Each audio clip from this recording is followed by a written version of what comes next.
Kita beralih ke informasi lainnya. Penurunan angka stunting di kota Sibolga kini hanya tinggal 10,6%. Sementara di Sumut masih menembus angka 18,5% atau sudah di bawah angka nasional. Dengan penurunan angka ini, kota Sibolga dapat dijadikan sebagai daerah percontohan dalam upaya percepatan penurunan stunting di Sumut.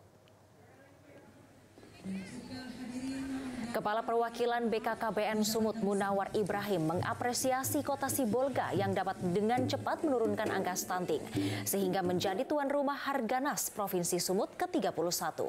Penurunan angka stunting di kota Sibolga kini hanya tinggal 10,6%, sementara di Sumut masih menembus angka 18,5% atau sudah di bawah angka nasional.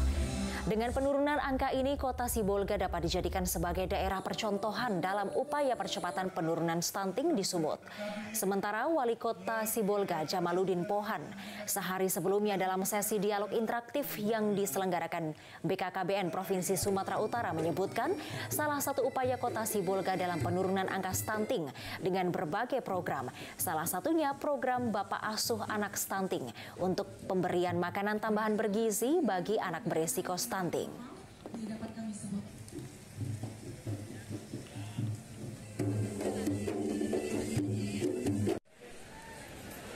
Jelajahi cara baru mendapatkan informasi. Download Metro TV Extend sekarang.